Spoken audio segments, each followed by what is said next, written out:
Hi friends, welcome to Salem traditional kitchen. நான் இன்றைக்கி பூண்டு கருவேப்பிலை புளிக்குழம்பு செஞ்சு காட்ட போகிறேங்க. அது எப்படி செய்கிறதுன்னு பார்க்கலாம். அதுக்கு தேவையான பொருள் கருவேப்பிலை நல்லா ஒரு ஃபுல் கைப்பிடி நல்லா கழுவி சுத்தம் பண்ணி எடுத்து வச்சுருக்கிறேன். அப்புறம் அதுக்கு 5 தக்காளி, சின்னதாக இருந்தால் 5 போட்டுங்க, பெருசாக இருந்தால் 4 போட்டுங்க. பேஸ்ட் பண்ணி எடுத்து வச்சுருக்கிறேன். அதுக்கு ஒரு எலுமிச்சை சைஸ் புளி, பெரிய நெல்லிக்காய் சைஸ் புளி ஊற வச்சுருக்குறேங்க. அப்புறம் சின்ன வெங்காயம் ஒரு 100 கிராம் உளிச்சு வச்சுருக்கிறேன். அப்புறம் பூண்டு ஒரு 3 கட்டி பூண்டு உளிச்சு வச்சுருக்கிறேன். ஒரு 5 வரமிளகாய். அப்புறம் அதோட கொஞ்சம் சீரகம், கடுகு இதாங்க. இப்போ எப்படி செய்கிறதுன்னு பார்க்கலாம். முதல்ல ஒரு கடாயை அடுப்பில் வச்சுக்கலாங்க. அடுப்பில் வச்சு அடுப்பை ஆன் பண்ணிக்கலாம். கடாய் சூடானதும் இந்த கருவேப்பிலை போட்டு நல்லா வறுத்து எடுத்துக்கலாங்க. கருவேப்பிலையை போட்டுக்கலாம்.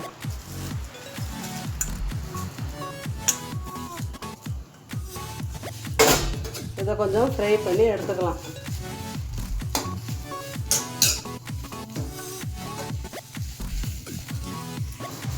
பாருங்கள், கலர் சேஞ்ச் ஆகிடுச்சு. ஒரு 2 நிமிஷம் நல்லா வதக்கியாச்சுங்க.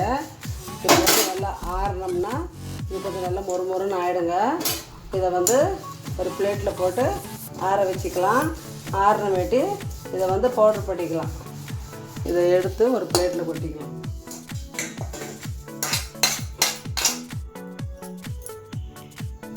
பாருங்கள், இந்த கருவேப்பிலை ஆறின வேட்டி பவுடர் பண்ணிக்கலாங்க. இப்போ அடுப்பில் கடாயை வச்சுக்கிட்டோம். கடாயில் நல்லெண்ணெய் ஊற்றிக்கலாம். நல்லெண்ணெய் ஊற்றிக்கலாங்க.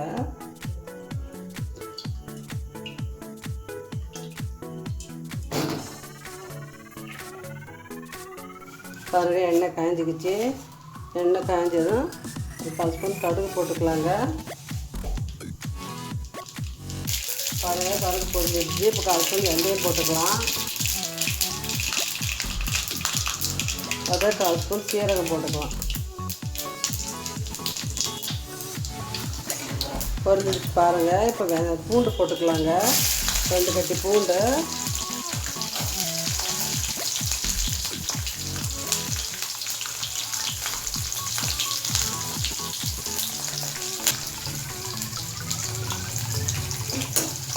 பூண்டு கொஞ்சம் நேரம் வதங்கட்டுங்க. அடுத்த மீடியம் ஃப்ளேமில் வச்சுக்கோங்க.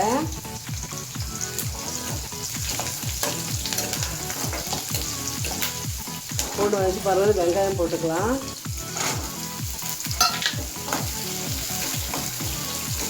வெங்காயம் கொஞ்சம் நேரம் நல்லா வதங்கட்டுங்க. வெங்காயத்தை முழுசாக போடுங்க, கட் பண்ணி போடாதீங்க. அது சின்ன சின்ன வெங்காயமாக இருந்தால் எடுத்து முழுசாக போட்டிங்கன்னா சாப்பிட்றதுக்கு நல்லா இருக்குங்க. பெரிய வெங்காயமும் போடலாம், சின்ன வெங்காயம் போடுறதாங்க டேஸ்ட்டாக இருக்கும். அதனால் நான் சின்ன வெங்காயம் போடுறேன். நீங்களும் சின்ன வெங்காயம் போடுங்க. பாரு, வெங்காயம் வதங்கியாச்சு. இப்போ வரமிளகாய் இது போட்டுக்கலாங்க. போட்டு வதங்கட்டும். பாருங்கள், வெங்காயம் வதங்கிச்சு. இப்போ பாருங்கள், கருவேப்பிலை பொடி பண்ணி வச்சுருக்கிறேன். அதை இதில் போட்டுக்கலாங்க. அதை கொஞ்சம் நேரம் வதக்கலாங்க. கறிவேப்பிலையெல்லாம் பசங்கள்லாம் எடுத்து போட்டுடுவாங்க, சாப்பிட மாட்டாங்க. அதுக்கு இந்த மாதிரி குழம்பு பண்ணி கொடுத்தீங்கன்னா சாப்பிடுவாங்க.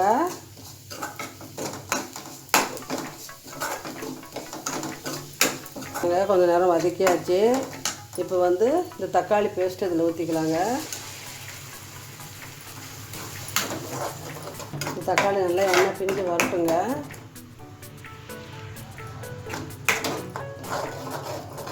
இதுக்கு தேவையான அளவு உப்பு போட்டுக்கலாங்க. உப்பு போட்டுக்கலாம். இன்னும் மஞ்சள்தூள் போட்டுக்கலாங்க. காரத்துக்கு மிளகாய் போட்டிருக்குறோம். அது கொஞ்சோண்டு ஒரு 1/2 ஸ்பூன் காம்பு மிளகாத்தூள் போட்டுக்கோங்க. உங்களுக்கு எவ்வளோ காரம் தேவையோ அதுக்கு அந்த மாதிரி போட்டுக்கோங்க. போட்டு நல்லா கலந்து விடுங்க. அப்படியே மூடி வைங்க. ஒரு 2 நிமிஷம் அப்படியே வேகட்டும். எண்ணெய் பிரிஞ்சு வரட்டும். அப்படியே மூடி வைக்கணும். பாருங்கள், 5 நிமிஷம் ஆகிடுச்சு. திறந்து பார்க்கலாம். பாருங்கள், எண்ணெய் பிரிஞ்சு வருது. இந்த டைமில் நான் புளி கரைச்சி வச்சுருக்கிறேங்க. அந்த புளியை வந்து இதில் ஊற்றிக்கலாம். பாருங்கள், புளி கரைச்சி வச்சுருக்கிறேன், அது வந்து இதில் ஊற்றிக்கலாம்.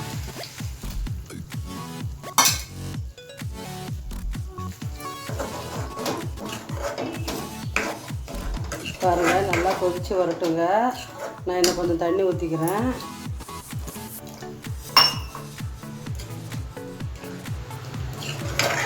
நல்லா தொக்கு மாதிரி வரட்டுங்க. சாதத்தோடு சேர்த்து சாப்பிட்றது தாங்க நான் செய்கிறேன். ஒரு 10 நிமிஷம் நல்லா கொதிக்கட்டுங்க. தட்டை போட்டு மூடி ஒரு 10 நிமிஷம் நல்லா கொதிக்க விடுங்க. அடுப்பு வந்து மீடியமாக வச்சுக்கோங்க. பாருங்கள், 10 நிமிஷம் ஆயிடுச்சு. மூடியை திறந்து பார்க்கலாம். பாருங்கள், எண்ணெய் பிரிஞ்சு வருதுங்க. இன்னொரு 2 நிமிஷம் இருக்கட்டுங்க. அப்படியே மூடி வைக்கலாம். இன்னும் கொஞ்சம் திக்காகட்டும். நான் 4 பச்சை மிளகாய் போட்டுக்கலாங்க.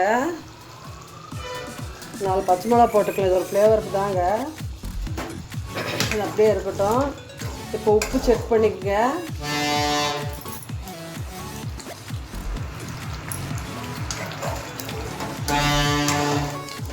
உப்பு கரெக்டாக தாங்க இருக்குது.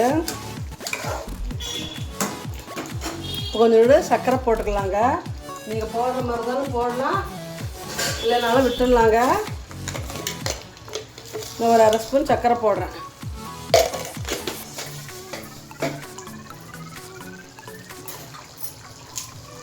கொஞ்சோண்டு பெருங்காயத்தூள் போடலாங்க. முன்ன போடுறதுக்கு மறந்து போச்சு. இப்போ கொஞ்சோண்டு பெருங்காயத்தூள் போட்டுடுறேன்.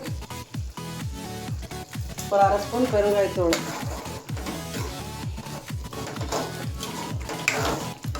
அப்படியே மூடி வைக்கலாங்க. ஒரு 5 நிமிஷம் இருக்கட்டும், அப்புறமேட்டு பார்க்கலாம். பாருங்கள், 5 நிமிஷம் ஆயிடுச்சிங்க. இப்போ ஓப்பன் பண்ணி பார்க்கலாம். பாருங்கள், நல்லா எண்ணெய் பிரிஞ்சு வந்துருச்சுங்க. இப்போ கொஞ்சோண்டு கருவேப்பிலை கிள்ளி எடுத்து போட்டுக்கலாம். பாருங்கள், சூப்பரான சுவையான பூண்டு கறிவேப்பிலை குழம்பு ரெடி ஆகிடுச்சிங்க. இந்த மாதிரி செஞ்சு சாப்பிட்டு பார்த்துட்டு லைக் பண்ணுங்கள், ஷேர் பண்ணுங்கள், சப்ஸ்கிரைப் பண்ணுங்கள். தேங்க்யூ. அடுப்பு ஆஃப் பண்ணிடலாம்.